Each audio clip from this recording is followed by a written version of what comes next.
but I'm not. I mean, it's not like a whole semester of level one that we're doing like every little thing. So we're gonna do little vignettes of everything, but beginner vignettes. So in the end of the day, you can maybe do like I call it postcard, but maybe we can do a postcard. But I actually prepare an idea like making something for like Instagram or social media. So maybe making something that it's square and have a little meme on it, or using the type to work with something, and using the trace tool to create some simple stuff if you needed to do.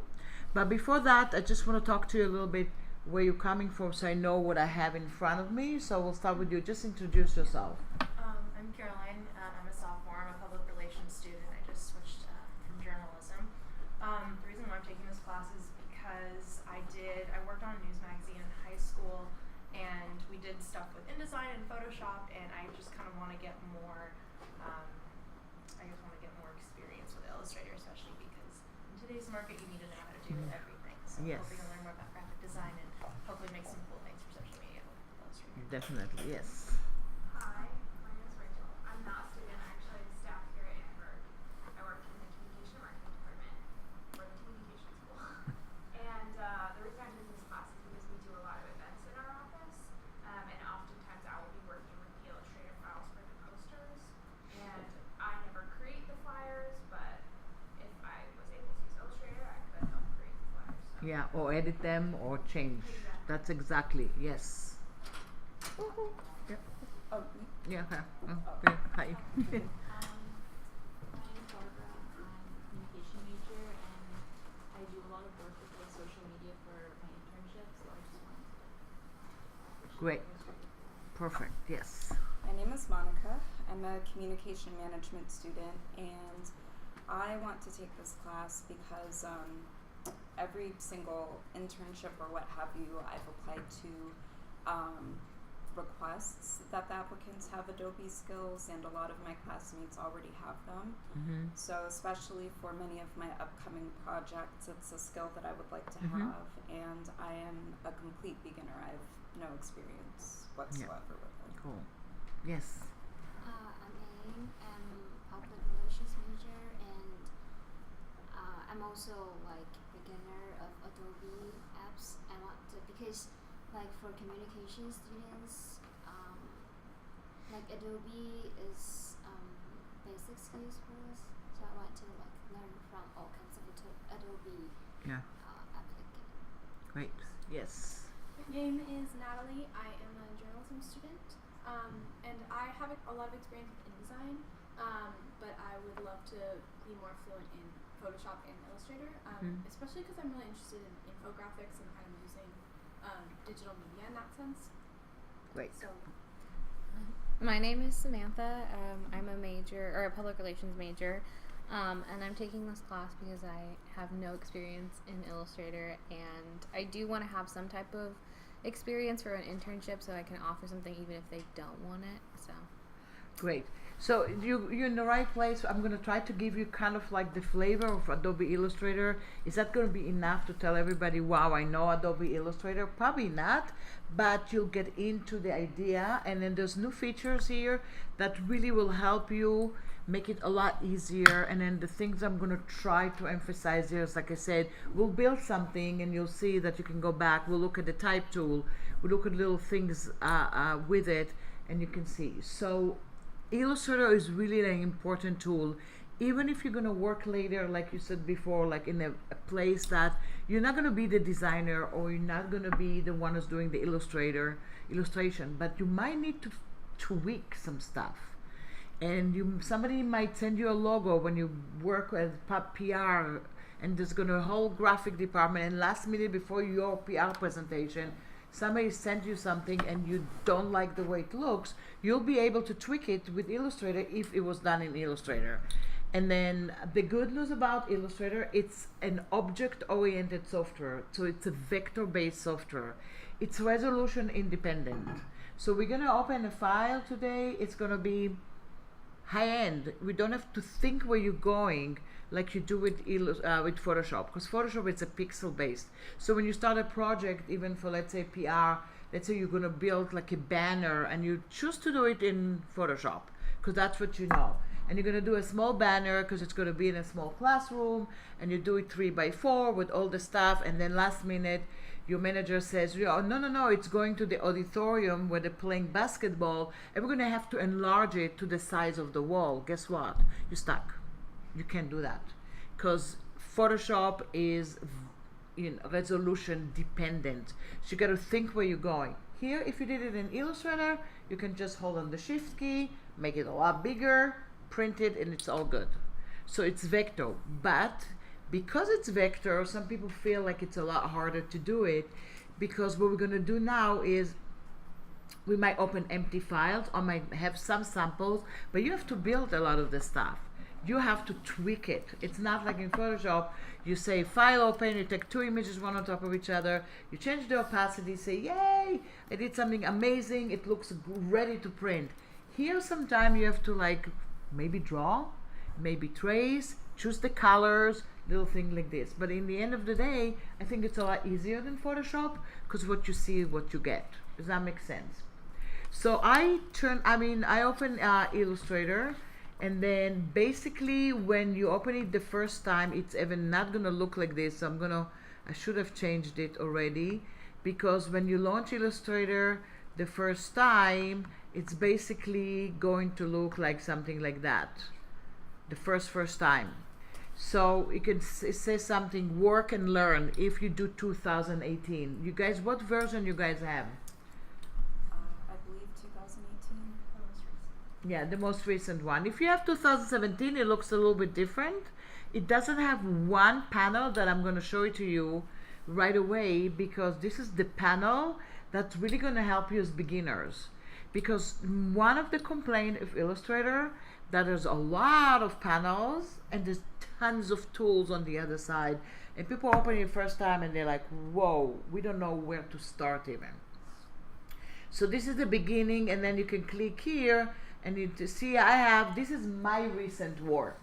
So you don't have that, but this is stuff that I did with Illustrator, and then some of them actually are on mobile. I do a lot of stuff on my iPad and then bring it to Illustrator. So you see this little guy here, it was all done actually on the iPad, and then I'm bringing it to Illustrator to work with. And that's the Start Workspace. I want all of you to go to the upper right corner and just go to the Essential Workspace. And then all of a sudden you see it's kind of look the same for all of us, and it doesn't have so many things. What is the difference between the Essential Workspace and the Classic Workspace? They changed something and they wanted to add another like beginner workspace, and instead of calling it beginner or default, they call it Essential. And then they have an old one in 2017 that was Essential, so that became Classic Essential.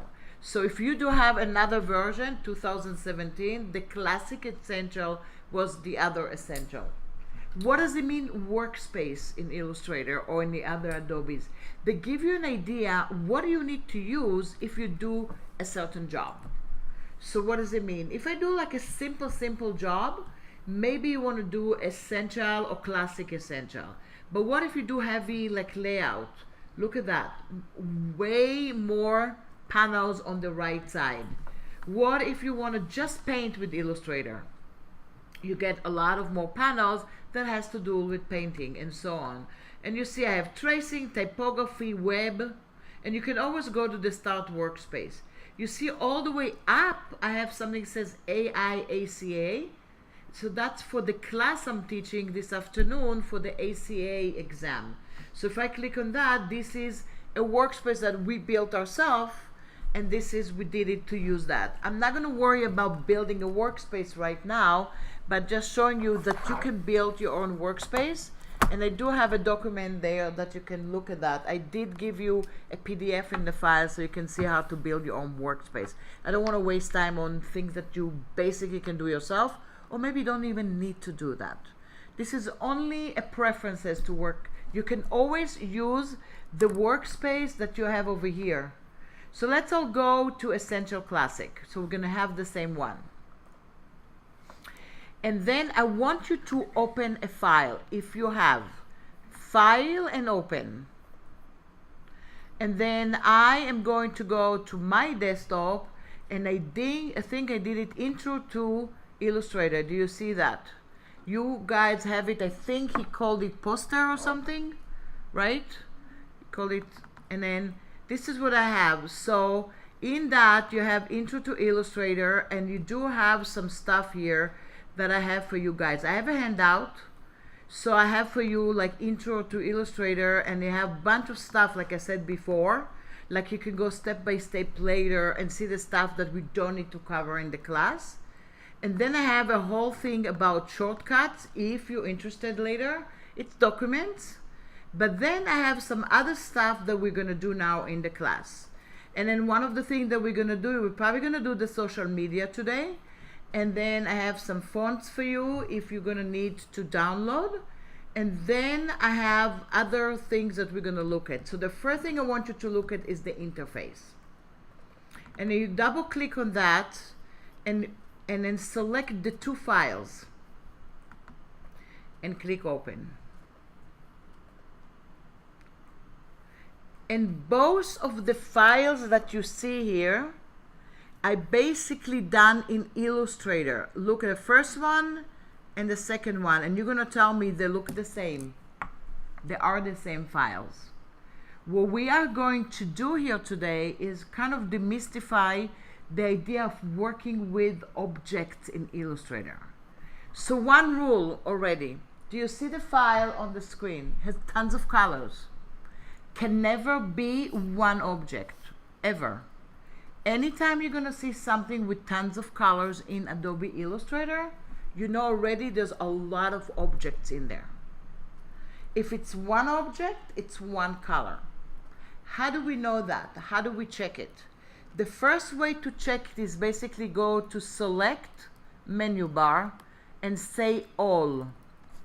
And look what's going on this image. Do you see a lot of different colors there, right? This image is divided to layers. We'll see the layers in a minute. But in every layer, there are objects. So it's not like Photoshop that you have to work with layers. Here, the layer is basically for organization. So while you still have it selected, I want you to go to your workspace. And here in the workspace, you see different kind of things. You have something that says properties. You have libraries, and then you have panels. One of the panels that you have there, it looks like layers. If you do not see it, go to Window.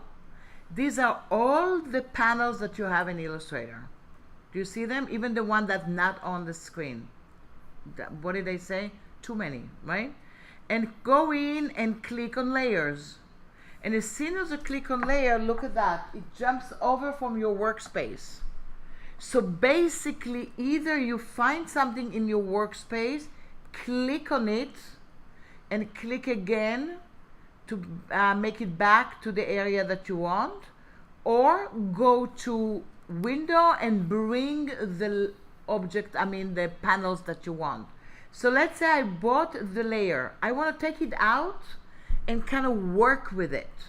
So if I click on the word layer and just drag it out, you can see, and click on these guys and bring it back, I don't need to see them anymore. I have just an independent layer on the screen, the layers panel. Does that make sense? If I want to bring it back, I can always click on the layer and tab it back. You see that? The blue line over here. On and off. And make it bigger and smaller. But what happens if by mistake I click on the X? And that happens a lot when you work, right? You say, well, I don't have the layers panel. It's right, you don't have it here. But you can always go to Window and bring the layers panel. And it'll come back. So every panel that you have in Illustrator, if it's not on the current workspace, you can always bring it from the Window menu bar. So it's not going to happen like I don't have it. It's just I don't see it. Does that make sense? So now what I really want you to see here is the way this layers panel is. And I'm on Shape AI. So this one is an object that I made. with bunch of stuff in them, and they're grouped. So you see here I have layer 4. Do you see the little arrow next to it? If I click, it says group. If I click on the other one, it will say group. Click on the other one, group. And in each group, there are objects. So there's a lot of objects already, and every time I click on something, it will be selected. What if I decided that I don't want to work with layers today? I can go to the flyout menu here, and basically I can say flatten artwork. Look what happens. You think it's flattened. Is it flattened? No, it's not. Do you see that? They're all there. It would just not going to be as comfortable to work with it. So what I'm trying to tell you, you can never flatten an Illustrator file and make it to 1. If I wanted this one to be 1, I will make it into a Photoshop file. And the good news, it's going to be wonderful and one object to work with. The bad news, you no longer can do anything with it in Illustrator. You can make it bigger and smaller, but it's going to behave like Photoshop. It's going to be pixelated. Does that make sense? So in order for us to really understand also this file, I want you to go to another panel. Go to Window and bring a panel that says Navigator. Oops, I did the wrong one. Window and Navigator. And look at this panel. This is a panel that's gonna let you zoom in and zoom out to your file without using the zoom in tool or a shortcut. What does it mean? Do you see the arrow over here? Zoom in. You just start clicking on it and click. And I want you to also to tell me, what do you see when you zoom in? Look at the quality of this image. It's really nice and sharp. Why is it? Because it's a vector-based image. So you can make it smaller and bigger, zoom in and zoom out. You see how beautiful it looks? If that was a Photoshop file, it will be pixelated. What does it mean? If you go to the View menu bar and go to Pixel Preview, look how it looks. That's what happened to your images when you work in Photoshop. And I'm going to go View and Non-Pixel Preview. That's my Illustrator file. So I'm going to go down and zoom out. But you see the tiny little proxy here? Yours probably is red. You click on this proxy and that takes you to the places you're on. So that's another way of zooming in and zooming out to your image, which is really kind of a cool thing. Why? Because most of the time, what you're gonna need to do in Illustrator is to zoom in and zoom out and work with it. Does that make sense? So now I want to zoom in. I can either go back here and go and make it to 100%, or go to View and Fit Artboard in Window. And now I have that. I'm going to take the Navigator and put it in there. And I'm going to take you through something new in Illustrator that really going to help you work with it. I can also go to the Essential Classic, and if I want to make it look better, I can say Reset Essential Classic, and look, it resets it to normal. Always. I want you to look at a panel that just showed up in 2018. And this is the Properties panel. Do you see that? What is this panel? Click and drag it out for a minute just to see, and then I'm going to make this one a little smaller. What is it in there? When nothing is selected, see, nothing is selected, the property tells you no selections. It will tell you this is a document, that the units are inches, so it's telling you all the information about the document instead of going to File and say Document Setup and find out how the document is. So the basically, yes. So this is only in the 2018? Yes. Okay. So, and then what else? They tell you that it's artboard. You can directly edit the artboard from here. And then you can tell you, do you want to have rulers or not rulers? You see that? Rulers. non-rulers. Because if you don't have this panel, you still can do rulers, non-rulers. You can go to view and say show rulers or hide rulers. So basically they took things that hidden, and the artist will say, well, I don't know where it is. They're putting it in front of you. So they'll tell you, I want to see the transparency. Look at that. I want to see the grid. I want to see the transparency. What does it mean?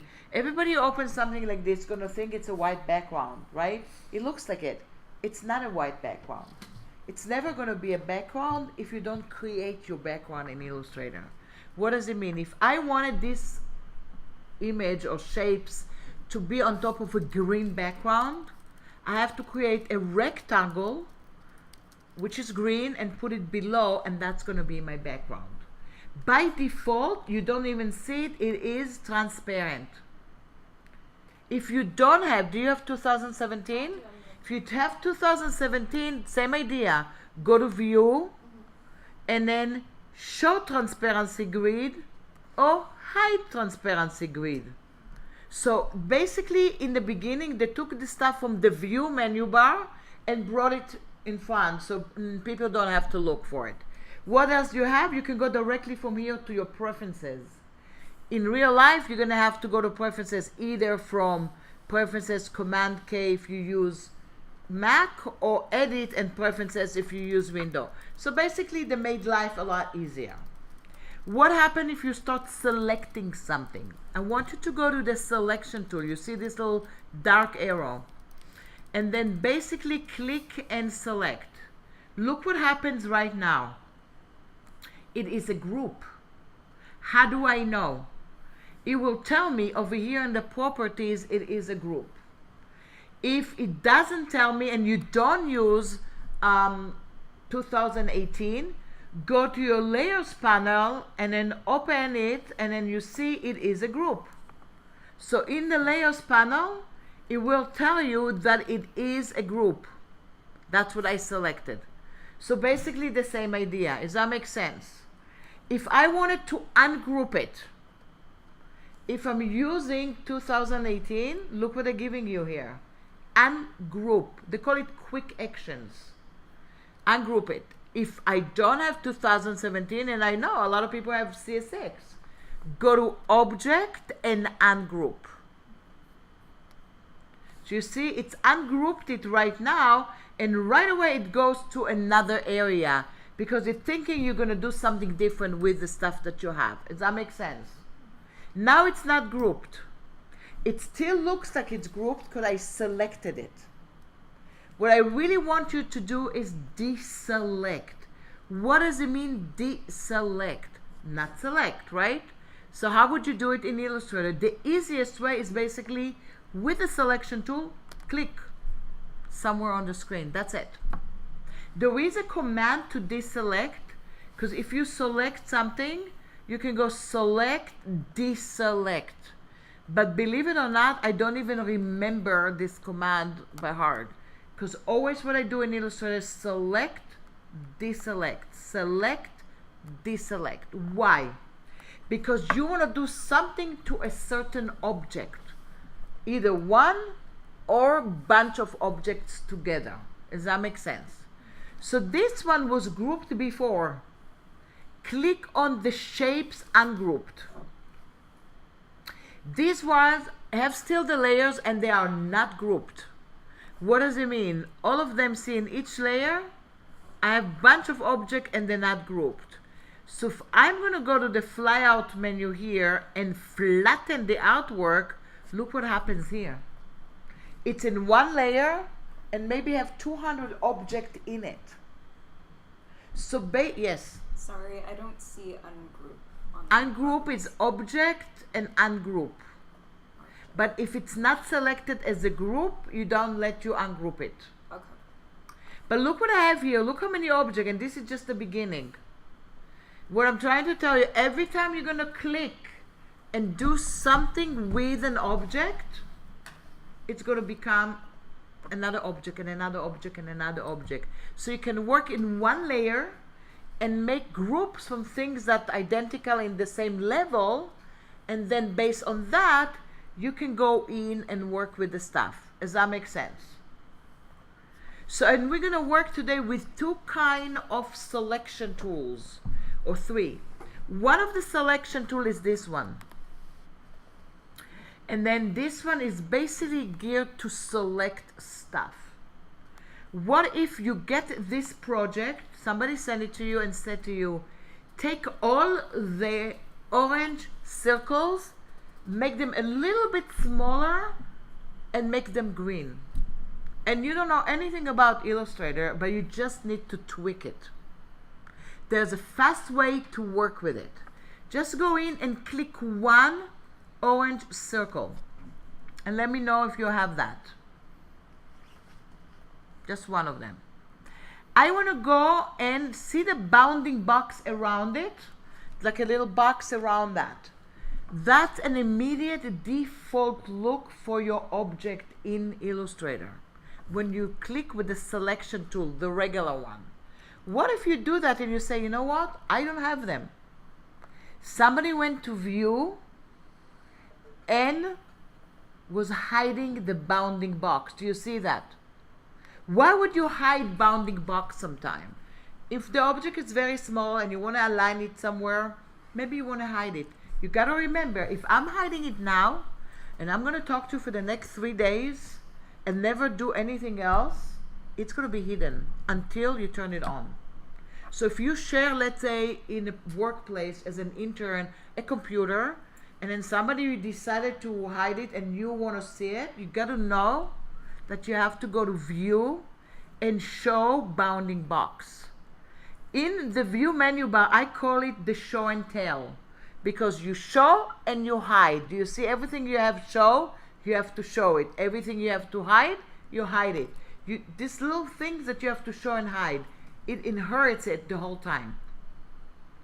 So if you forget to do it, you're going to have to go back. So look what I'm doing now. I want to select more than one orange because we all want to make it smaller. I can go in and with the selection tool, hold on the shift key and select the next one. Do you see it starting? And the next one. And the next one. And the next one. And the next one. And you see the bounding box is growing. Growing and growing. Do you see that? Now all of them are selected. In this case, I can group it if I want. But guess what? Illustrator has something else for you. Let's say you don't feel like grouping, but you kind of want it to be selected. You can go to select, save selection. Do you see that? And see, I saved it before even, but I say save selection. You can call it orange circles. Maybe it's too dangerous to say orange circles because we might change the color later, but I saved it. Now I'm deselecting. I want to select it again. I don't have time. I didn't even group it. You go to select and orange circles. Do you see them? So when do I do that? When I don't want to maybe group something, I select it to show somebody a fast selection. I will name it and then it comes back. The good news about it, if you make the selection smaller or bigger, it's the same one. You don't have to reselect. It carries the size with it. So now I selected that. Let's deselect. I didn't group it even purposely. Now I'm saying, you know, what if I had 500 orange circles? Starting to hold on the shift key, not a choice. And then I'm making an example, but you work with hundreds of objects in Illustrator. Because if you create something really exact, so there's other things to let you do that. Select one object only. Now go to select menu bar. And you see this place that says same. Do you see that? And it's asking you same appearance, same blending mode. We don't have a blending mode. Same fill and stroke. Same fill color, same opacity, same stroke color, same stroke weight, and so on. Let's try same fill color. Look what happened in this case. it took this one and it took the other little flowers that I have in there. They were the same fill color. Maybe I don't want that.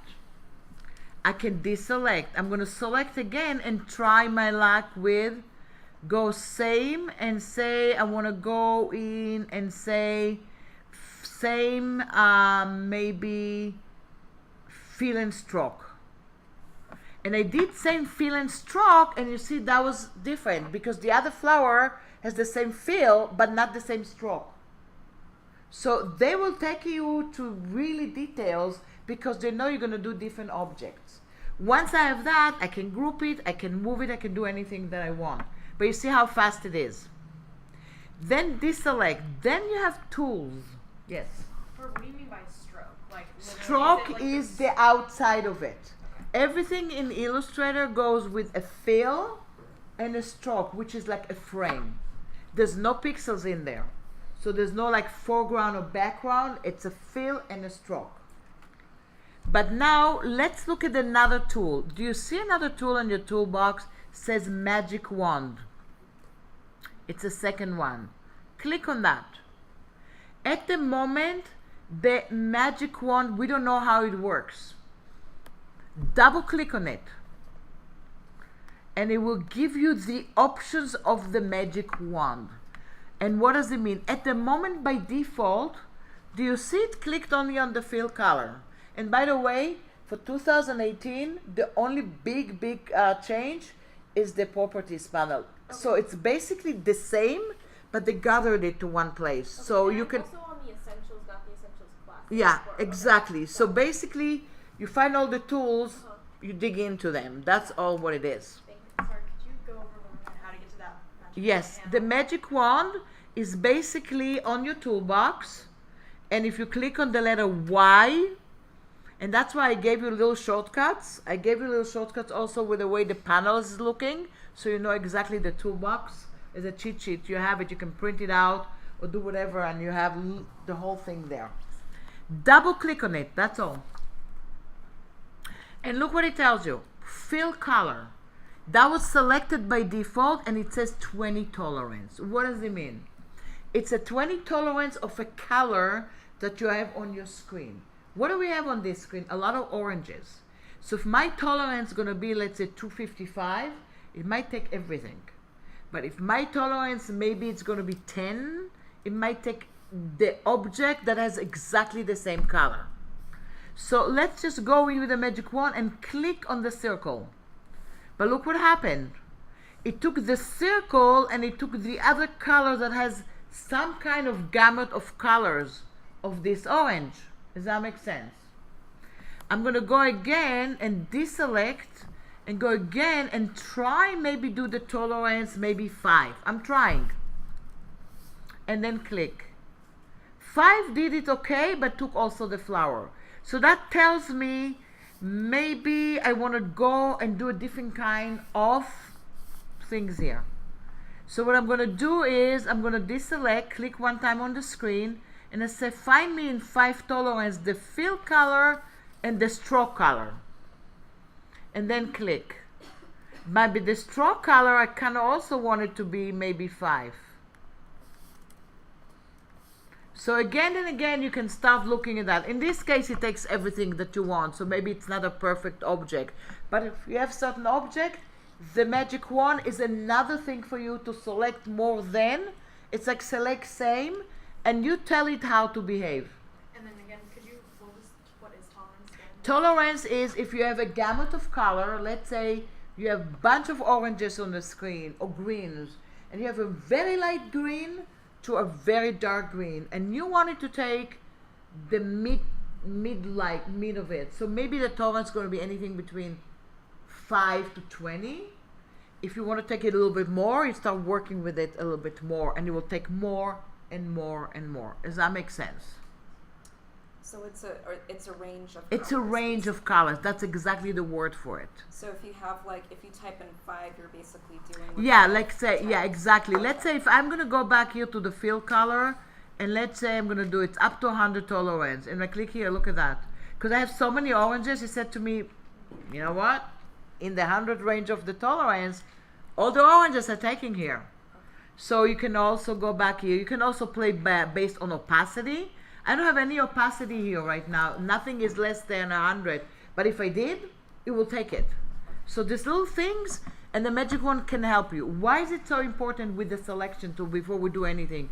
What do you do in Illustrator? You select. What does it mean? If I'm telling you to do something and I tell you select the circle and you say that, you click here, see on the layers panel and say, well, I selected. You see, nothing is, Illustrator doesn't know what you're doing because you need to select like that. You need to see the tiny little indicator next to it. Do you see that? That's selecting in Illustrator and in InDesign. They're both the same because you have to physically select the object. If you don't, nothing happens. If you select everything, let's say if I'm talking to you and I'm talking a lot and I'm going to say la la la, oops, I deleted it because I selected everything. That's how cool it is, but also dangerous, right? No problem with Illustrator because I can go to edit and undo. Unlimited amount of undos. You don't need a history palette, undo, redo, until it goes to the one that you want. So you can redo and undo everything that you have. Also, if you mess it up completely, you can go always to File and Revert, and it will take you to the last saved one. But now I want you to go again to Select and bring the orange circles or whatever I call them. See, all of them are there. I didn't even group it. I'm going to hold on the Shift key because I have the bounding box. I can hold on the Shift key and go in here and make it a little smaller. And click on one of the object and move it. One of the object and not outside because the outside of it is actually transparent. Just the object or something. While I have it selected, go all the way up to your control. Do you see it says path? And you have two squares over here. I want you to let me know if you see them. The first square is the fill. If you click inside, what do you see here? The swatch panel. Do you see that? The current swatch panel that you have for this file. I'm emphasizing it for this file because in Illustrator and in InDesign, it's a file-based program. What does it mean? The colors goes with the file. If you do another file, it might have other colors. And it's really important to understand where you work with it. And it's opposed to Photoshop, which is application-based. Does that make sense? Hi. So does that make sense? So now we're going to go all the way up here to the fill, click inside, and let's click and say green. Do you see? The fill is green. I want to change my stroke. This is, the next one is the stroke color. Do you see it? Click inside, same panel. Maybe I want to make it black stroke and I want to make the width of the stroke 1 point. Do you see? So I changed the whole thing. If I feel now to make it bigger, no problem. Hold on the Shift key. And why am I holding the Shift key? To maintain the aspect ratio. And look what I'm doing. Yay! I made it bigger now. You can make it bigger and smaller and bigger and smaller. Nothing happens in Illustrator in terms of quality. Does that make sense? Is the Save Selection still there? Yes, it is. No matter what size you have. And I can deselect and I can go to select orange circles, of course, because that's how I called it. But you see, it brings it back. Does that make sense? We're going to also talk about later, what if you don't have the bounding box? Select it again. Let's say I'm selecting, right? Go select orange circles. I decided to go in and change and I don't want a bounding box now because it hurts me. I'm going to go to View, Hide Bounding Box. When you have something like this, you cannot automatically right now make it bigger or smaller because you don't see the boxes. So in this case, you're going to have to go to a transformation tool, and we're going to look at it in a minute. You have to go to a scale tool or rotate tool and work with it. Does that make sense? You can still move it. But I want to make sure, I want to show you something that it's really important. At the moment, you see the white area here, right? Go to View and say Show Transparency Grid. If you wanted to move it, and go again to View and Show the bounding box. If you want to move it, you have to click on one of the objects. Why? Because this area here is transparent. If I click on it, look what happens. I'm deselecting. Is I'll make sure. So if you have a bunch of little objects and you select all of them, in terms of moving them, you have to click on one of the object and move it together. Because if you click in between, you're basically falling into the none, and it doesn't do anything. And that's why I like to show people this transparency grid. Does that make sense? So while we have it here, I'm going to zoom into it. I can go to View and zoom in and zoom out. I can go to the Navigator panel, but I can also use a very simple shortcut. One hand will do the shortcut. I'm left-handed, so my shortcuts are the right hand. Could be a different way to other people. If you're using Windows, Control plus or Control minus. If you're using Mac, it's Command plus or Command minus. But you see here, one hand is doing it. The other one is ready to do stuff. Command plus or Control plus, Command minus or Control minus. You see that? On and off. If you don't remember the shortcut, it's under View, and you see the shortcuts here. Since I'm using Mac right now, you see my command. You're using Windows, you're going to see the Control. So basically, it's the same to use Windows or Mac. It just like the Command and Control, that's the different ones that you have there. And if I tell you hold on the Option or Alt key, that Option is for Mac, Alt is for Windows. Does that make sense? So now I zoomed in. I want to see more of the stuff. Instead of going to the hand tool on my toolbox, I'm still clicking on my spacebar. And I'm going all the way up here to just see this little black circle. And I might go into View, and I'm going to hide transparency grid. And yes, I could have done it also in the properties if I want. Does that make sense? Because I want to show you the other selection tool, and then we're going to do like the project. The other selection tool is the direct selection tool. And why am I showing you, even if you're not going to do very advanced stuff today? This is your modifier. This is the one you're going to edit. If you're never going to draw anything in Illustrator in your life, but your job is going to be, I hate circles, I want to make them look like bananas, or whatever it is, right? How do you do that? If you click with the direct selection tool on an object, look how it looks. It looks like it is a regular selection without the bounding box. I'm going to click and move it a little bit, but now I'm deselecting it. I'm zooming into it a little bit. And look how I'm selecting it. Not inside, outside. And I'm going to go in actually to View. I'm going to show my smart guides. If something is, okay, let me just bring it back because I turn them off. Okay. You have some smart guides in Illustrator. So if I'm going to go into this area here and just click, look what I get. Do you see all of a sudden has a path over here and anchors? Let me see. I don't, okay, where is my smart guides? Information tool should say it. Okay, View and okay. See, if I'm going to go in around it and click, do you see what it says here?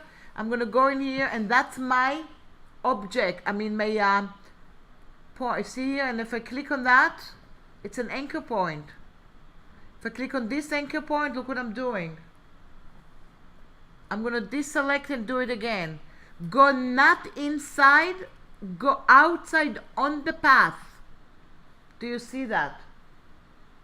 Do you see kind of a handle here? Because it was a circle, it's a curve. If I click on this handle and make it longer, look what happens.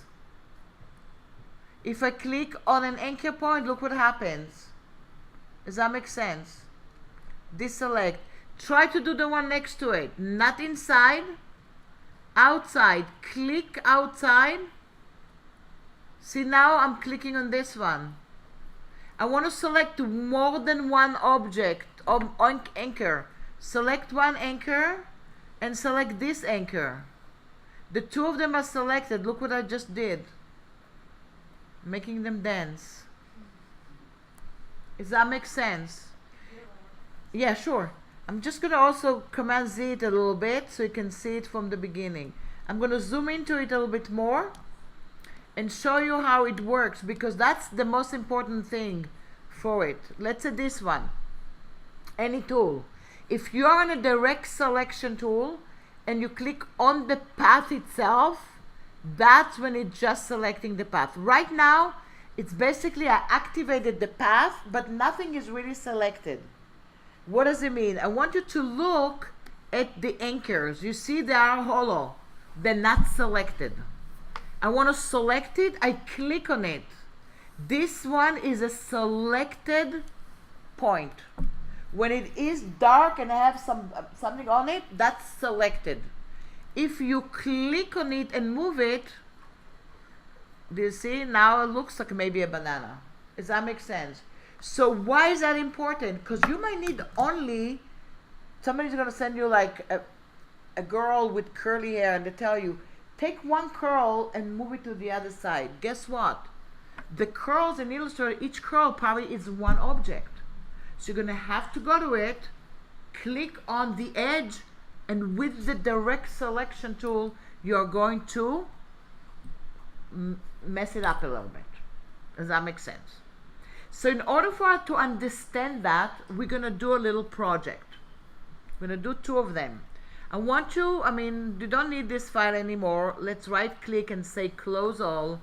You don't need to save it. And by the way, like I said before, in your PDF that I gave you, I have all the shortcuts and all the stuff that I'm talking to you about, they are there. So you can go over it again and again and look at the stuff. And the files are there and more. I want you to do a new file. File and new. This is the new document dialog box that you have. I don't think you guys get templates. There's templates here. It's not maybe part of the education.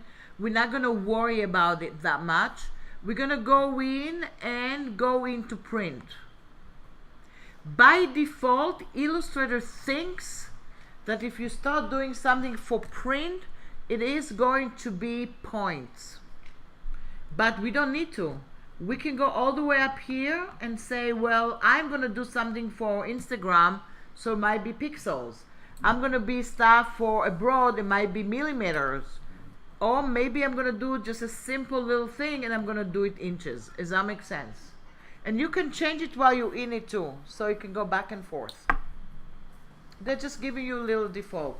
I'm going to make it 8.5 by 11. They're asking you if you want bleed, that everybody knows what bleeds are. It's really important if you're going to start designing stuff for print, and if you want the edges of your graphics to go from edge to edge. So if your file is going to be 8.5 by 11, and it wants to be a green background, you want to maybe have the green rectangle a little bit bigger than the page. The industry standard for bleeds are usually 0.125 inch or 0.25 inch. Does that make sense? I don't have the preset details panel. Which one? The one where it says like untitled with like the 8.5 inches. That's not showing up. Oh, this one, the one I have here? Yeah. Oh yeah, that's mine. Or or even though like You but, don't like, have even web? No, I have that, but adjusting everything, like how you just adjusted it to 8.5. I don't have like that panel. Oh. It's like only showing this. Oh, okay. I don't know. Okay. Close it for a minute. Yeah, and then file new again. Be a window thingy.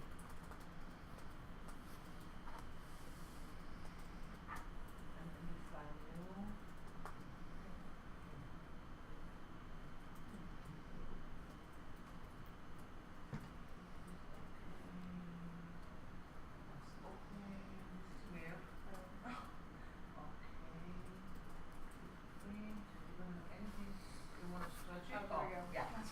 Yeah. Thank you.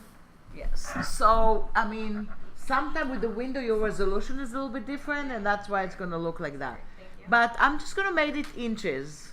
And then let's say we decide to do bleed right now. Not what we want to, but I'm going to show you how to do that, right? So I can go back here and click one time. You see it says 1.125 right away. If I click again, it's going to do 0.25. So they're giving you kind of the industry standards. And then I'm going to go in and click create. Look what I have right now. I do have the page over here, and I did only one page, and that's okay. If I wanted to start doing something, let's say I wanted to create kind of a design now on the screen, but include a background. How would I do that? I want you to go to your tool panel. And in the tools panel, you have some shape tools. If you click on the letter M, it will take you to the rectangle tool, rounded rectangle, ellipse, polygon, star, and flare tool. Do you see that? Also in Illustrator, it's really fun. If you click on a tool that has other tools and hold it, and you see this little arrow here, and you click and snap it out, you can see the tools kind of like just in front of you. Does that make sense? Sorry, what were the dimensions again? I don't know. 8.5 by 11. And then for the top and the bottom, it's 0.25 everywhere. 0.25 everything, yeah. How do you pull it out? This one? The- This one, yeah. Yeah. I'm gonna click. When do you know which one has it? Only the one that has tiny little arrow next to them. So I'm gonna click, hold on my mouse, hold it down, and then go, drag it, and click and release. Hold down, click and release. And you can basically go in and click all the stuff that you have and see what's in every tool. Okay, so I'm sorry.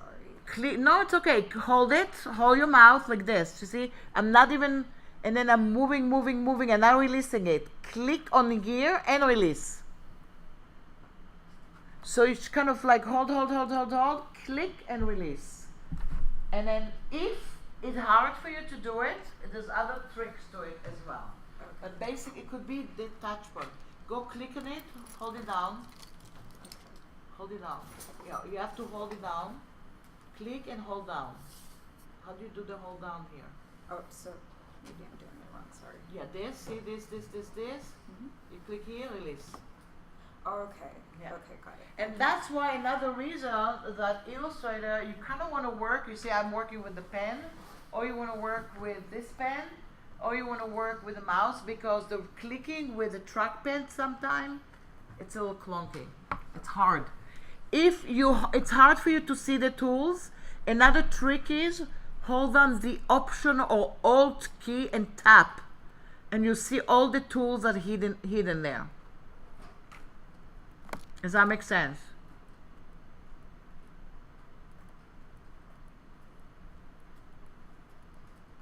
Does that make sense? So that's when you see the tools that are hiding inside. So what we are going to do, I want you to click on the rectangle tool. How do you make a first rectangle? Just click on the screen. If you click on the screen the first time, it will give you a size of a rectangle. Let's say we'll do it 2 by 2 inches. and click OK. Automatically my transform panel opened with it because that's what I told my transform panel to do. I don't know if yours opened or not. If not, because in the flyout menu I told it show me the transform panel when I have shape creation. If I don't, it's not going to show it to me. But what I have here now is a rectangle. Let's say I want to color, make it like very light color.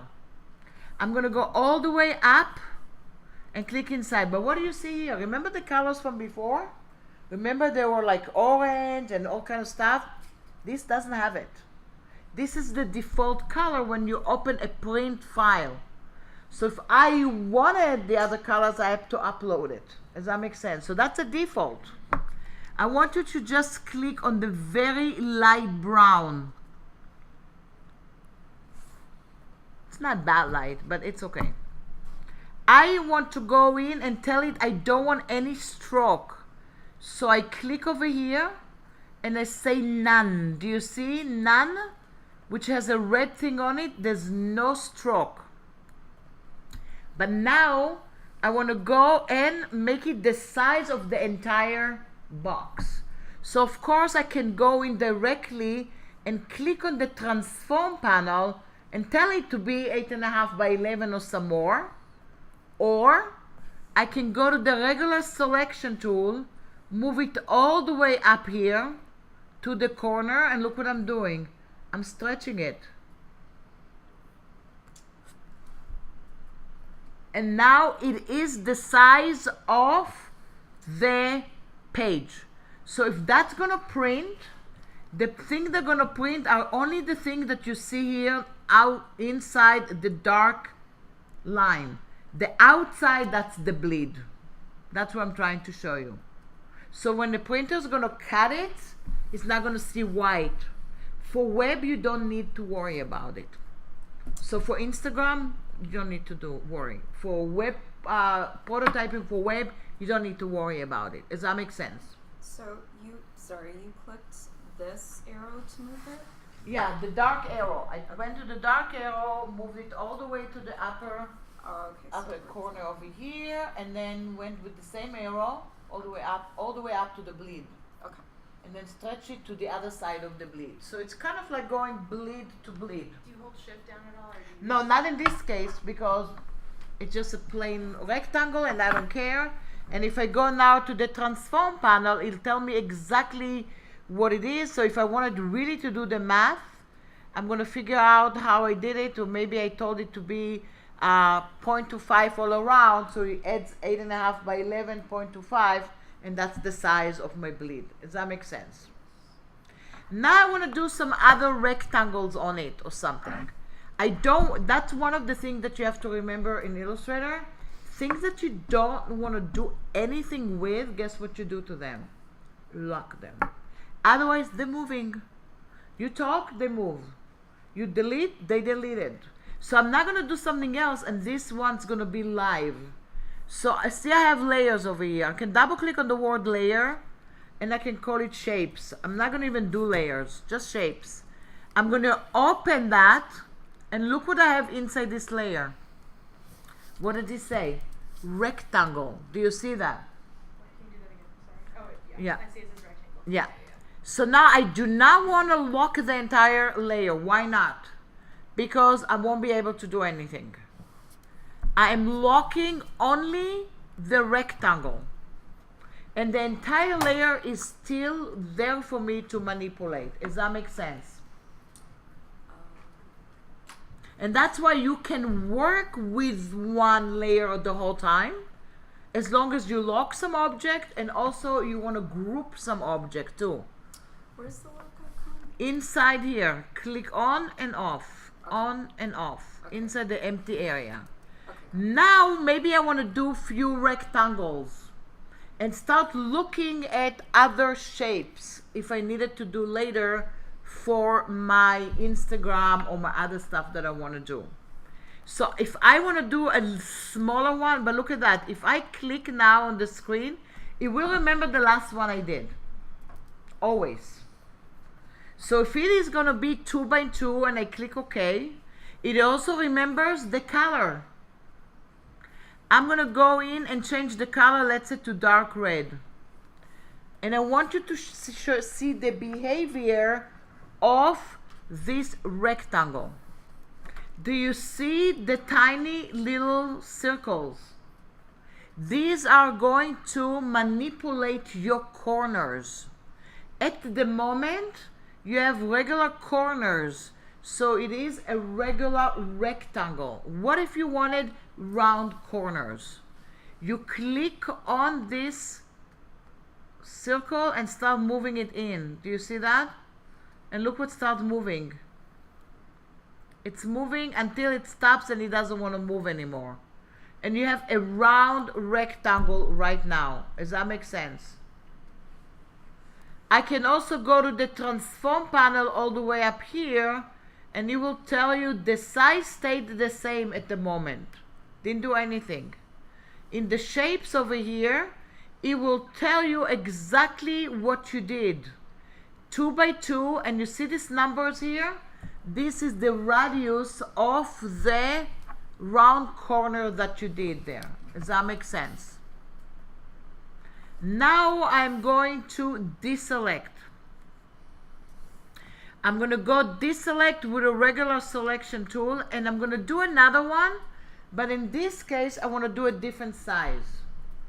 So I'm going to go to the rectangle tool, and I'm not even going to click on the screen. I might click and start dragging.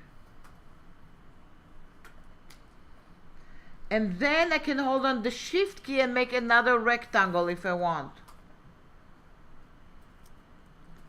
Or make something that looks like that. And look at this.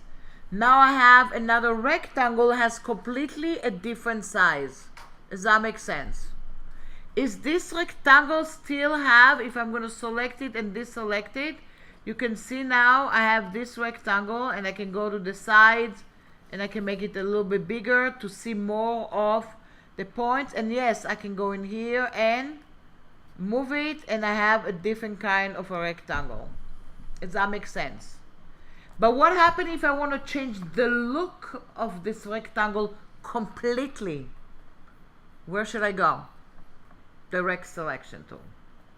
I'm going to go to the direct selection tool, just select on the path, and look what I'm doing now.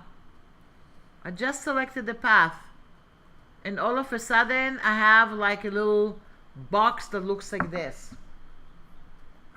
I'm going to select just this area here, and then I'm going to go in and do that. Look what happens now.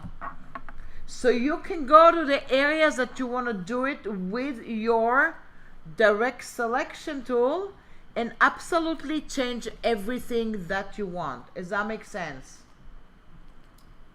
So how did you drag it down? I went in here, let's see here, I deselected first. Okay. And then I went to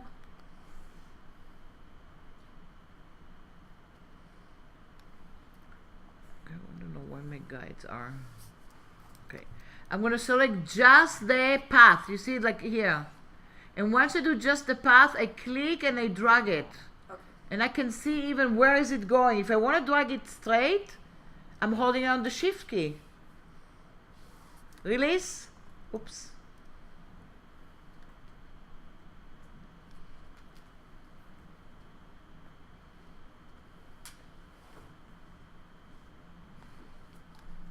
See, I can do that. If I want to go into another one, let's say I'm going to go to the other one on the right side. Do you see I'm starting, and then some people will tell me, well, I don't know how to draw in Illustrator. But look at that. If you needed to draw like an infographic or something, with these little guys, and then after learning, of course, the pen tool a little bit better, you can see that for one object, you can make another object. Is that, yes? How would you like bending it? Yeah, I'm going to go, as soon as I see this little handle, I click on the handle and move it. Are you in the Direct selection tool. Only on the direct selection tool. Because if you are on the regular selection tool, it is not going to do it. Mine is kind of, yeah, it's just with, Selecting everything? yeah, with deselect outside. Now select just the path, not inside, just the path. Now drag. That's it. You have to select only on the path. And if you already selected, deselect again, the outside, deselect. Now select just the path, not inside. Like this, yeah. And click, and now drag. You're selecting the path. As soon as you see the bounding block and you're in the wrong one, you have to go to the direct selection tool. Don't select inside. Outside, deselect. Select just the path. That's it. Click, and now move it. Yeah. Only on the path with the direct selection tool. If you have curves, you'll see the handles and you start moving it. The thing to remember, if by mistake you click on that, that will act exactly like a regular selection tool and move it. So you always do deselect and reselect. Does that make sense? And now if I want to move it, I'm selecting inside. I want to go in and edit it. Look what I'm doing now. So I can see here that I have kind of like a handle.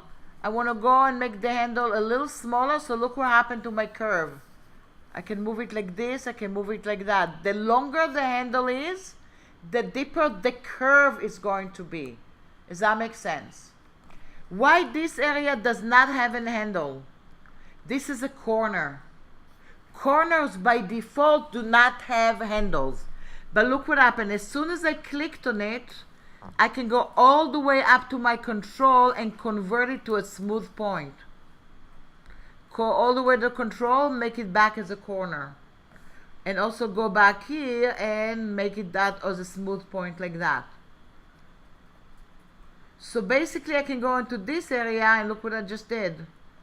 From something that was kind of, and then I might go in and make this one like that. So you see, it used to be just a regular rectangle and now it's a shape. Doesn't mean anything, but later on you can see that you can do something from it in order to do something. Does that make sense?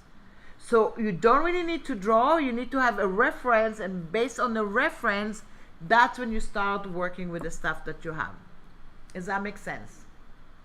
Based on that, you have other tools that all work more or less the same. All of them will have different little things for them. What does it mean?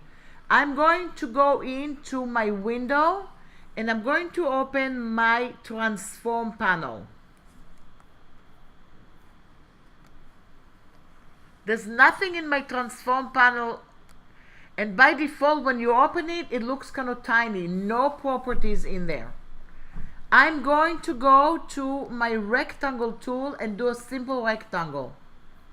As soon as you do something, you see in the transform panel, it will tell you everything about it.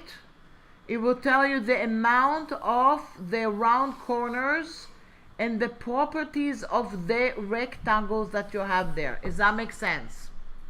So you can do changes directly from here. You can link it and then say I want it to be 0.1 to 5 inches in. Also, it's going to tell you over here what kind of corners you have. So you can change different corners to each one. And now look at this one. Now it looks like, I don't know what, but like a planter or something like that. So I can select this one and delete, but I can go in and work on that. And maybe go in and fill it with like brown. And now I'm thinking, okay, I want to go in and deselect and just select the bottom and make something that looks like this. So I'm starting to have a little shape here that maybe means something else to me. Or I'm going to go back here to this area and move that a little bit up. And now you can see that the shape looks like that. Could be a planter, could be something, or put flowers in there later.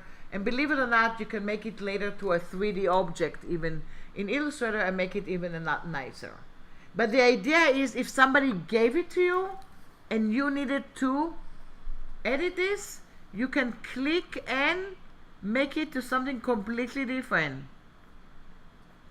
In the beginning, when you start doing stuff and somebody said, I want you to edit that, what I recommend in the beginning is to duplicate it. What does it mean? Not do it on their original, they might get really upset. So select whatever object they give you with all the components, and the easiest way to duplicate an object in Illustrator is hold down the Option or Alt key. Do you see the double cursor? Click and drag a copy. And deselect. And you have one copy for you to look at, and the other one you're going to go and edit. You don't want to ruin it in the first day of your job and make an edit on the original. Not going to be good. Yeah. So how did you get the corners to, in the brown box, to, or brown rectangle, to indent like that? Oh, when I started, I went in here, I just started like that. I either go to my transform panel and change it, or basically go to the circles here and just do that. And I made it to round. Okay. Then I can go to the direct selection tool, and now I'm going to click only on the path. And then I click only on the path. You see, now I'm doing something completely different. Okay. I can select this one and hold on the shift key and make it round. Or I can select this one and make that round. You see, all of a sudden, look what happens. Something is doing away like this. I don't know, whatever it is. You made a different kind of shape. I can also combine the two shapes together. There's a lot of ways later to work with. Like I said before, it's only the beginning of Illustrator, but you can see that you can do a lot of stuff with it. Does that make sense? So now what I want you to do is leave this one alone for a minute and do File and Open. And go to the files that I gave you and go into the one that says social media. And you do have an area here, and you see you have an Illustrator file over here. It's already basically ready for some stuff for you, but we're gonna take a look at that. How did I do that? Just double click on it to open. And I want you to see what you have here. I have like a frame that has a certain size over here.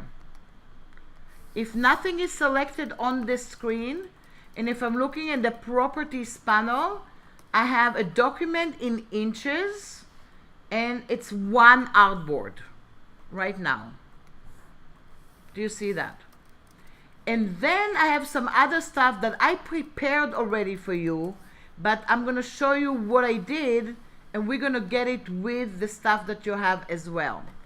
So what I did here is, let's go into a place that says Artboard. You see the Artboard tool? All the way down, click on Shift O. What does it mean, Artboard in Illustrator? It's basically one board that you can present. So let's say I want to do something for a simple postcard or a simple Instagram saying that I have about graffiti in downtown LA, and that's what the image is, right? I have the artboard. I created a certain artboard for you guys to put the stuff in there, right? But what did I do? If I'm going to my artboard tool, it will tell me exactly what I did. I did 5 inches by 5 inches. I didn't do a bleed. So I did File New and open 5 inches by 5 inches.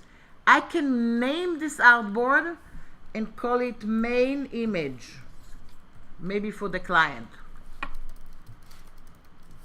But anything outside of this artboard is not going to print.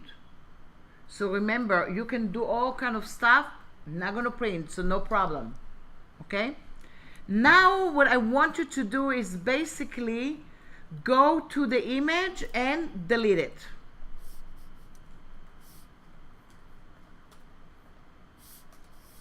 Go to this one over here. This is like I did something called symbol, delete that. And I'll show you how I got it. Just delete. The first thing we want to do, we want to create something maybe for the Instagram. So maybe we'll create colors or something. The first thing I want to do is place an image, because maybe we want to use an image that it's not Illustrator, right? So we're going to do File and Place. And again, that could be for a postcard, a poster, whatever. I'm using kind of like social media because that's what everybody else is using. And I'm going to do place. It will take me, of course, to the place that I have. I have something I call it image 1 PSD. Do you see that? All the way down, very important, before you start even. You see it says, do you want to link it? I'm going to link it. What does it mean link? What if I needed to do in the middle of working with Illustrator, go in and adjust a little bit the image and make it a different colors and give it a nice look? I have to go back to Photoshop. Or maybe kind of like figure out something with it. The good news nowadays, we can crop it already in Illustrator. You couldn't have done it before, but you can do it now. But other stuff, to jazz it up, I have to go to Photoshop. So a lot of time what I do, I place it linked. Just click one time on the screen. Doesn't matter where. And now, let's see what we can do. Do you see the X on it? That means that it's linked. How would you know if you didn't know about it? Go to Window and bring the Links panel out. It says Image PSD. It doesn't have any symbol around it. There's a little symbol. If you get a square symbol, that means that it's embedded. Why is it important? If I'm making something beautiful now with this image and type and everything, and I'm sending to all of you, say, here's the sample, and I don't save it with the image, you know what you're getting, an empty screen. And you're gonna get a question mark here. So you might work very hard on something and go back and forth to Photoshop, and then in the end of the day, you're sending to your boss at night, and he calls you and said, thank you for the empty screen. Really like it. I just see the type. You forgot to include it. So we're going to show you two options here. One option is to package the entire file and make it with the image. Another option to make, of course, a PDF. And another option is embed the image. When you're embedding the image, it's part of Illustrator. I don't embed it right away because if I need options to go back and forth, I will have it linked for now. So now we have it linked. I want it to be in the center of the artboard. I can move it around and kind of eyeball and see my smart guides. But I also can do something more perfect. I want you to go to your Align panel. If you do not see it on your Workspace, you can go to Window and Align. And you have the Align panel here. The problem with the Align panel by default, it comes only with two lines. You want to go to the flyout menu and say Show Options. Do you see the options here? It's really important. Why? Because it's asking you, what are you aligning it to? Do you see that? Align to. Show Option. Where's show? Oh, there it is. I see it. The Align. Click inside and say Align to Artboard. And now click inside Vertical Center and Horizontal Center. And now it's in the center of the artboard. Does that make sense? If you have few objects, you can align few objects next to each other based on Align to Selection. Does that make sense? This one is a Photoshop image. I cannot barely do anything to it here in Illustrator. Like I said before, if I wanted rugged edges, there's advanced stuff that I can do to it in masking, but most of the stuff, it's gonna come from Photoshop. Does that make sense? I wanna go to my Layers panel, click over here, and I'm gonna lock the image. And then I'm gonna call the layer Social Media Ad. Now I want to go in and just kind of do kind of colors or something like that. I want to take a background and make the background based on these colors. So I'm going to my eyedropper tool. Click on the letter I. and start clicking on different areas and look at your fill color. Do you see it changing each time? If I want to go in and save the new color, let's say I have blue over here, I can go to my swatch panel, stretch it, click on the new swatch, and drag it down. That's a simple way to bring it in. Does that make sense? Sorry. Do you have the eyedropper tool? Yeah. Click on any area in your image and you see the colors are changing. When you click, click on the rose. Do you see it's reddish? Yeah. Go into your swatch panel, click on the main square and drag it down. And it's inside your swatch panel.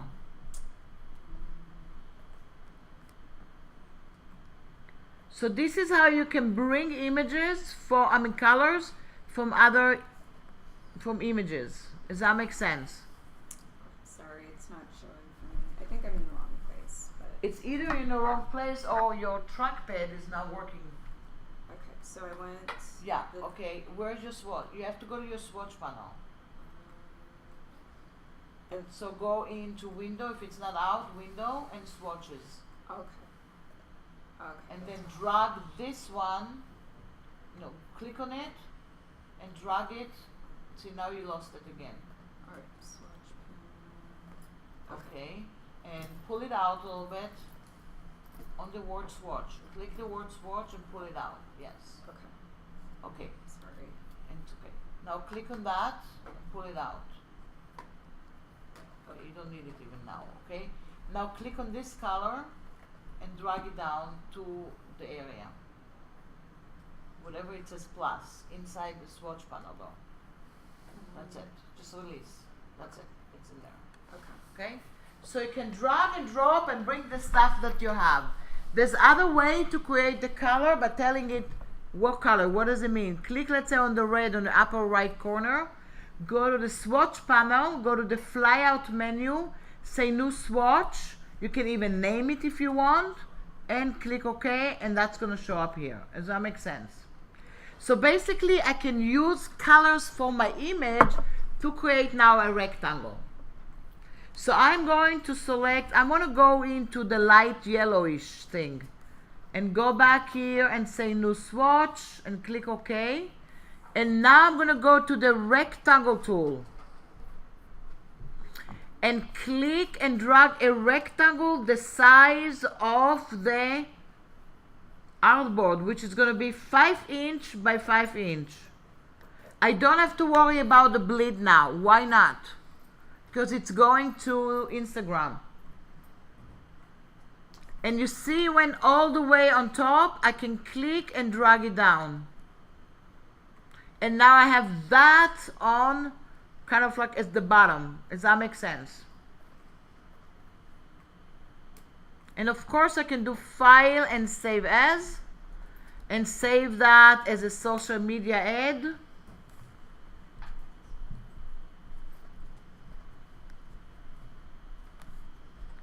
And I have that with it, and I have like the beginning of the stuff that I have.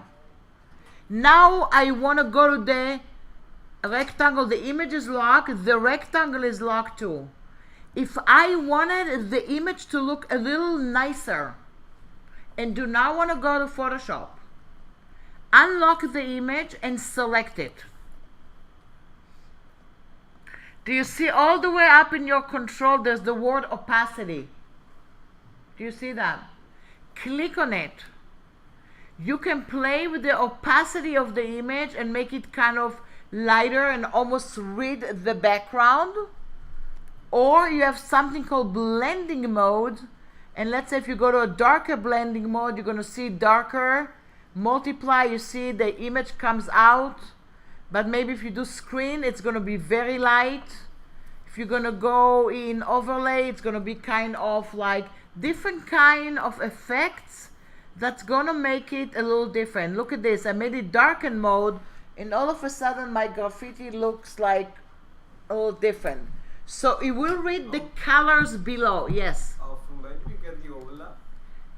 Opacity, and then color. See here, it says normal. And then over here, different kind of weird looking stuff. So based on, let's say soft light doesn't look, but look at this. Difference looks something like this. What if I wanted to say something like this and say night before Halloween? You know, it looks like, whoa, something a little different. Does that make sense? So you can go in and play with some of the blending mode, or you can just leave it as is and have that there. Does that make sense? So later on, when you're going to start working more advanced stuff, you can mask it even into shapes that you want in Illustrator as well. Yes? How did you get the image to go back to the front after you Oh, I did it? clicked in the layers panel and clicked on the layer. I went to the layers panel. It was like this, right? And I clicked and drag it below. Okay. Another way to do it, if you don't feel like doing it like that, select whatever was on top, go to Object, Arrange, and Send Back. That's how you can do. There's also ways to draw the things gonna come into the back too. I don't want to confuse you in day one, but there's other little things later that you can move in with it and make it faster. But what I'm gonna do here, and I'm gonna lock that. Now maybe I want to add some kind of shapes to it to make it look more interesting. So I am going to my star tool. And look what I'm doing. I'm going to click one time on the screen. The original star going to be with 5 points. So if I clicked OK, now this is the star that I'm going to get. Not sure I want this one. I'm going to delete it. And I'm going to show you how you get different points to a star while you're drawing it. Because when you click on the star and you start drawing stuff, you can't change any of the properties. It won't let you do anything. It's stuck. If you click and drag and start drawing, you see I'm drawing. I'm going to the upper arrow key and look what I'm adding. More points. I'm going to the down arrow key. And all the way down, look what I just did. It's actually a triangle. And if I click OK, this is a triangle. I might go and do that and basically move the triangle and put it all the way down here. And then make it a little smaller. So what did I do? I made a triangle from a star. If you don't want to do it the way I did it, go to the star tool, click one time on the screen and tell it to be 3 points. Or tell it to be 4 points. The only problem that you have with the star is you don't have a preview. So I have no idea how it's going to look. And this is why I do that with clicking and dragging. You see, I'm going to do it here so you can see it better. Look what I'm doing. You see I have, and I'm not releasing. While I'm still here, I'm going to the upper arrow key on my keyboard. 1, see, 2, 3, 4, 5. Look how many. And now I'm making it bigger or smaller. I want this star to look a little bit different. I'm going to hold down my Command or Control key and move it in. So you see I'm changing the look, and look at that. So this is going to look maybe like, I don't know, a mark like you got a prize. You know, they have little stamps like this. And I select that, and then maybe I'm going to click on it with like a star like this, and I can go and put it here. And now I have like a different kind of object that having something like this here. Does that make sense? Can I change the look of this one? Not really with telling it to change in your properties panel. It's not going to work. The only thing I can do here is select it with the direct selection tool and tell these corners to be round. That's the only thing I can do. Or physically can go in and take away some stuff. But that's it. Does that make sense? So this is the star tool. You can make from it, like let's say I can go back here and I can build the whole thing. I can put one on top of each other. So all of a sudden I had some little thing there and I have an object next to the stuff that I have to prepare something. Does that make sense? The polygon tool though has some properties. What does it mean? If I'm going to go to my polygon and I want to go in, and while I'm working with the polygon I'm going to go window and show my transform panel. Look what happened if I'm going to do stuff with the polygon. I'm just releasing. I can add sides with the up and down arrow keys, but I don't feel like it. So I did that. Why not? Because look what I can do here. You can edit from here. The polygon has properties. Does that make sense? And I can go back here and move it around and make it look that, or make it all the way here. And what is that? That's gonna look like another kind of triangle. So and I can go back here outside of it and go in and rotate it, and then whatever it is, and then maybe I'm gonna put it here and then stretch it a little bit, and I can see maybe it's going to be kind of just on the corner. I don't care that things are going out because nobody's gonna see it. Does that make sense? Can I change it to a different color? I can go in and do the fill, and I can go into one of the colors that I sampled before, and I have that. And I might make it a little bit bigger, but I'm not going to be afraid that it's going to print, because it is going to go to the web, and that's going to be probably a PNG file, and you're basically not going to see what's going outside of it. Does that make sense? It's just going to cut it.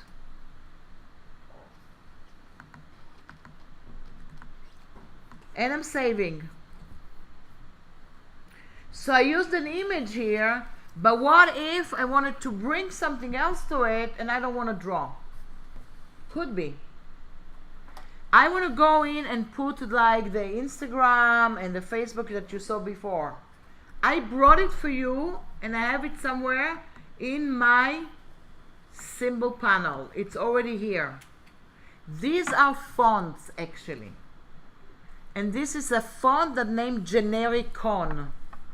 And you can download it for free on the internet. And then the way you put it in as a glyph. We're not going to put them in here now. You can download it because I gave it to you. But what I want you to go in is all the way, open your symbol panel. You see the one that looks like a clover? And you have a symbol here, says new symbol. And click and drag it and bring it all the way down.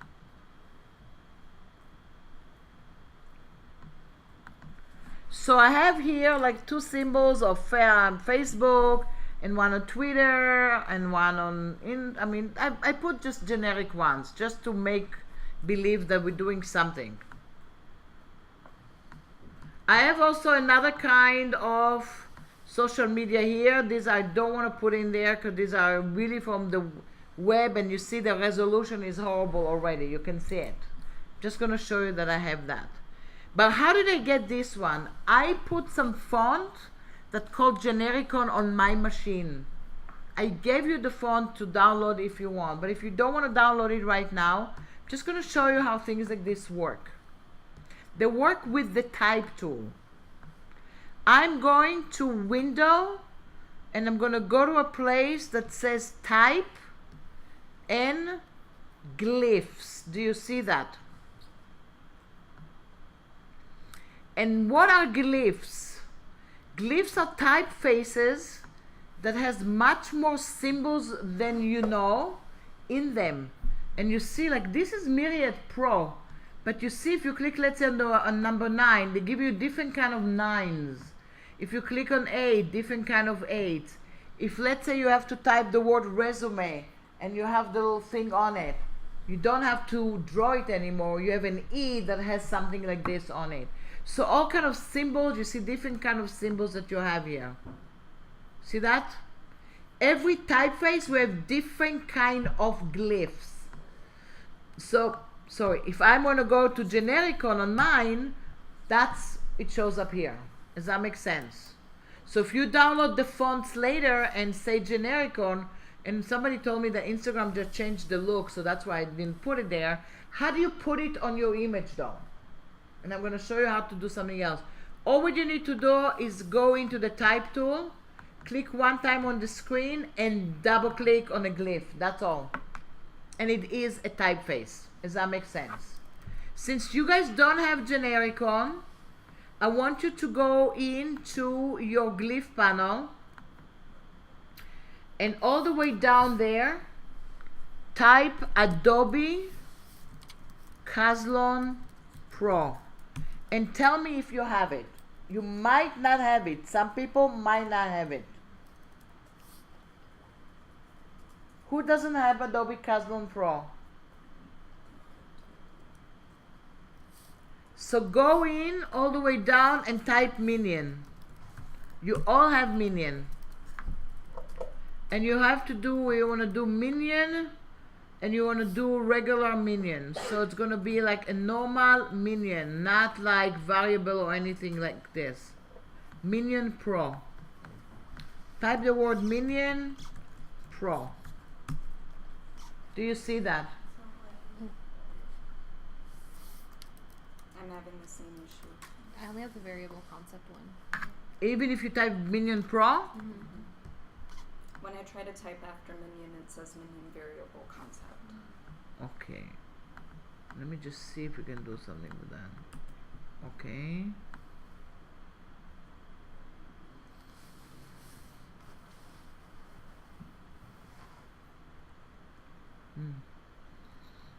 Okay.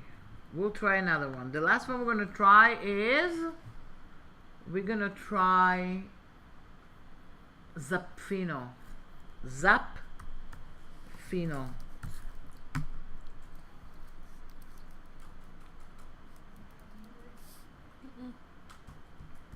Oh wait, yeah. You should have Zapfino. Zapfino. It comes with Illustrator most of the time when you load Illustrator.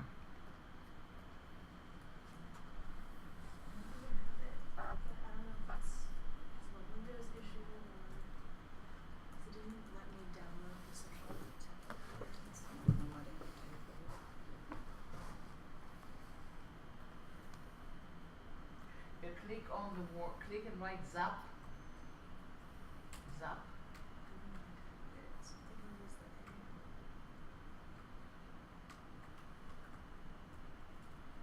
Okay, go all the way up to the type and fonts, and all the way down.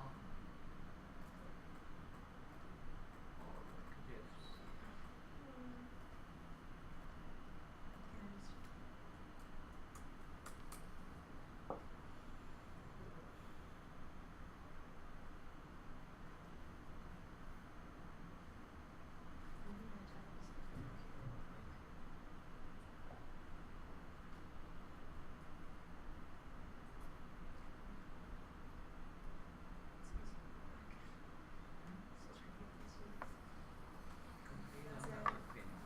Okay, so for Windows users, if you don't have Zapfino, you have Wingding.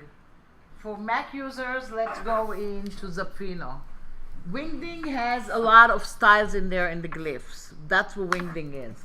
Because really what I want to show you how to apply a glyph to your image. That's the whole idea. So what does it mean? Go to the type tool, click somewhere on the screen, and double click on one of the things that you have in your glyph panel. So you see I did that. This is what I have in here. See that? See the two little leaves there? That's the Pino. It is type. And I can go in and colorize it with one of the nice colors, and that's gonna look like I have extra leaves over here and I can put it somewhere on my design. Does that make sense? So basically the way you put in some of your glyphs is double click on your screen with the type tool. Is it working for you? Go to the type tool and double click on the glyph that you're choosing. In your case, if you don't have Zafino, you're gonna do Wingding, and you see Wingding has flowers and stars and all kind of stuff. It's not the nicest glyph panel, but it has something in it. Double click and you see that it's there. That's how you can apply a glyph to your objects. Yeah, you have to click on the screen and then double click on that, let's say. Double click. Okay, and double click, yeah. So it gives you that, and then on your type tool, click with the type tool. You have to go to the type tool. You're not in, yeah, this is the type tool. Okay. Click on that, click one time on the screen, and then double click on whatever you have here. Double click, see, double click. Okay. Yeah. So basically you double click. If it is a nice one, let's say you guys have a flower and winged in. Why did I want Adobe Caslon? Because Adobe Caslon Pro has a lot of flowers and wonderful little thing that you put to end document. But even that's not bad. Maybe I want that to add some stuff to it, right?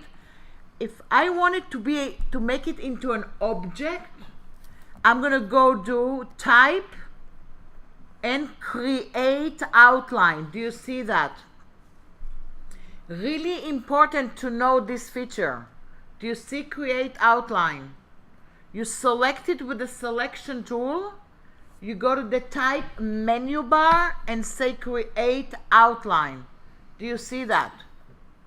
I see it, but it's not letting me. You have to select it with the selection tool Oh, okay. and then do create outline. Do you see that? What does it mean? Once I create an outline, it's no longer Zapfino, Wingding, Adobe Caslon Pro. It is an object that you can play with it and do all kind of stuff with it later. So a lot of time, the reason I'm showing you that, if you find a nice glyph font with a lot of shapes that you want to use, you're gonna end up doing all kind of fun stuff, and the original was actually typeface. You can make brushes from it and all kind of stuff. Does that make sense? I can also make it a lot bigger. And you see I have stuff like that, and I can put it over here, and that's gonna be maybe part of the stuff that I have. If I wanted to put stuff like that, I'm just gonna add like maybe stuff to my graffiti or footsteps all the way down or whatever I decide to do. I decided to add the leaves, and you see they are on the ground. And since they are maybe the same color, maybe they look the same. And then I can go into this guy, and maybe I want all of them to be kind of more or less the same color. So I'm gonna go back here and choose this one to another color because I don't want to have too many colors. And I'm just gonna go and put some stuff there. Or maybe I don't even want this little guy anymore. So I can see I have stuff on the beginning and on the end, and maybe that's going to be something that I'm going to work. Does that make sense? Now we want to type something. How do you type with Illustrator? Click on the screen or click and drag a frame, depending on what kind of type you're going to do. If it's 1 or 2 lines, you basically click on the screen. By default, nowadays, as soon as you click on the screen in Illustrator with the type tool, that's what you're gonna have. You're gonna have the last typeface that you used is gonna filled in, and it's gonna say Lauren Absam. It's the last typeface that we use. And right away, it's gonna fill it, and it's gonna ask you to type. If you don't want to see it and you want to just click on the screen and type yourself, you can turn it off. Where can you do that? Because some people feel it's annoying. Go to Command K or Control K. That will take you to your preferences file. And then go to the type area and say do not fill new type object with placeholder.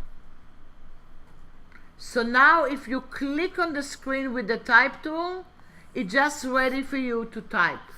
So it's a preferences. Mine, the last one says Zaffino. I do not want to do Zaffino anymore. Why not? It's type that you can barely read with it, right? It's very kind of, maybe for wedding invitations. But I might go in to the word here and then maybe gonna look, and maybe I'm gonna find any kind of typeface. I'm gonna find Myriad Pro. Myriad Pro is your default font in Illustrator, so you always have it. And then I'm gonna call it Welcome to DTLA, Downtown LA. I can highlight that, and all the way up here I can see the character panel. I can see the name of the font that I'm using, and I'm also going to change the size. So maybe I'm going to do it 24, and I'm going to do it Myriad semi-bold italic. And then I'm going to select that and move it somewhere, maybe on top of the image. If I want to make it to a different color, I can click here and make it to a different color. While you have it here, if you want to make it all caps, you don't have to retype it. You can go to type menu bar, change case and say uppercase, and change case and say lowercase, and change case and do sentence case. Does that make sense? If I want to go in and that's what I want to do, that's the font that is going to be there. I can do lines around it. I can decide that I want to go underline. So if you can go here, I even can put an ugly underline or a strike through, but I don't need to do that. And I can make it small caps and all kind of stuff like that. But this is the font that you're going to use, right? So if you think your client doesn't have the fonts, there's two ways of doing it: creating outline, or sending him the font, or make a PDF and hope he doesn't need to fix anything. Creating an outline is dangerous. Why? If I did Welcome to Downtown LA without the E in the end and created outline and send it to my client and he wants to fix it, you cannot fix outline. Outline are not faces. Does that make sense? But now I want to show you what we're going to do. I'm going to save it. I want to send it to my client. He wants to have the original Illustrator file and he wants to have the file. So what are you going to do? File and package. And the reason I'm showing you all this, because if you're going to do a poster or a little brochure, you want to package. No matter where it's going, you want to have the original with you in it. It's going to ask you where do you want to package it, and it's going to tell you I'm going to copy the links and I'm going to copy the fonts also, except CJK, which is Chinese, Japanese, and Korean fonts, and Typekit, which comes from the cloud and you cannot package that. And I'm going to package it. Show package is going to show it to me, and look what I have here. I have the link, and what is it? The image. Even if I don't want to, just sending a PDF, I package, because you want to have your original. I have the font, in case all of a sudden you don't have Myriad Pro, and you want to go and upload it. What else do I want to do? I want to go in and save that also as a PDF. A PDF in Illustrator is a save as. File, save as. I'm going to go back to my social media on the desktop, and it is going to call it social media folder. And all the way down I see a format, and I'm going to go Adobe PDF. Do you see that? When you're using Adobe PDF, it's going to ask you how many outboards you have. I have one only, but if you have 7 outboards and you want to send only one to your client, you can click on the range here and it's going to get it. And I'm going to click save. And you want to save view PDF after saving. If you need crop marks, you do it. It's not because it's social media. I'm going to do save. And in a minute, you see I have that as a PDF file. Does that make sense? And you see, I see the mistake I made. Because I went in here and I wanted that to go all the way down. So not good. See, these things are not going to cut in Illustrator. Even if you do it just for social media, you don't want to see little areas that you don't want to see. So you have to go back and fix it. That's why I always want to see the PDF that I'm doing. Does that make sense? The last thing we're going to do also, some of you are going to work on a daily basis from day one, and you are going to work, I'm not going to care if it's looking good or not. I know you care. I'm going to try to align it. But I want to go in and export it. So I'm going to do File and Export As. And then if I do Export As, I can, let's say, export it as a PNG file. And I can use the outboard and click Export. And it's going to tell you how do you want to do it. And I have a PNG. That's one thing. But I can do File and Export for Screen. And look what you get here. You get the outboard. And when you do the outboard, this is what you get. You're not going to get anything else but just the outboard. Not anything that's outside there running around. You can also do asset, and if you're going to do asset, it's going to be differently because you're going to go in all the assets and then going to bring it. But outboard, it's just going to take the outboard. And then you're going to decide, do you want to do it a PNG? Do you want to have it a SVG? Or you want to have it just a JPEG 100%? Asking you where do you want to do, when you want to put it. I'm going to go in and put it inside my social media. And then if I'm going to go and choose and then export the outboard, I'm going to go back here and inside my social media, look what I have. I have a JPEG and it is ready for me to send it to anywhere that I want. Directly from Illustrator. Does that make sense? If you have more than one outboard, you can upload all of them and separate all of them into different kind of things. Does that make sense?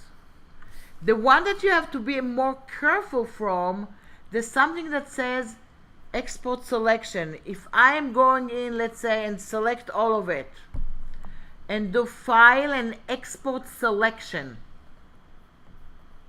and then I am going to go back to the social media and export it. And then I'm going to go back here. Look what happened here. It just did one item like that. And then it did one of SVG. And then it did one main and one another assets like that. But look how it does it. Do you see the areas that were outside of the outboard? They're there. You have to be careful from that.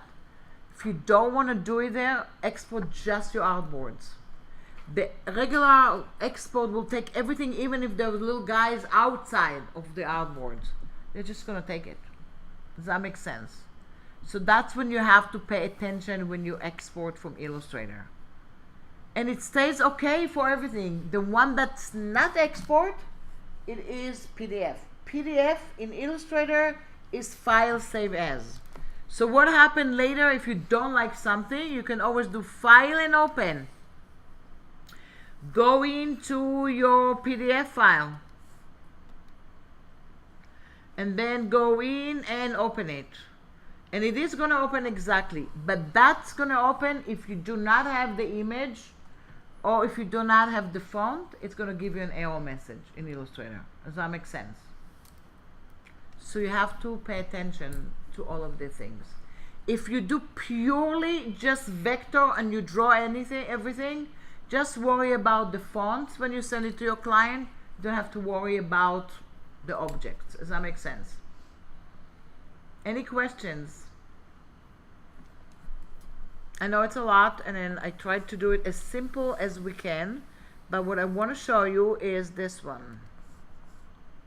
Before I let you go, is I want to show you, not the trash can, look how many things I have in my trash. And I'm going to go back here, and no, it's not here, it is this one. So I have this one, and I have the handouts. And then in the intro that you have, so you have a lot of stuff here. See, that's the stuff for the interface, and see, this is the all thing that you have, and you can see things that we didn't do. You have everything in here. So it kind of does a lot of stuff for you to go into it. And then if you go back to your shortcuts, which is really cool, and I think it's not this, it's this. This one, I think it's a great cheat sheet, and shows you all the stuff that you have there in the tool, and where all the tools are there. So you might want to take a look at that and have it next to you in the beginning. Does that make sense? But to be more efficient with Illustrator, of course, we need to move on to level 2 and 3 and 4 and get to know more about the colors and the masking and the drawing tools and other stuff. But at least you can do a postcard. You can place an image. You can do a shape. And you can package. And that was the goal of this class. Does that make sense? Cool.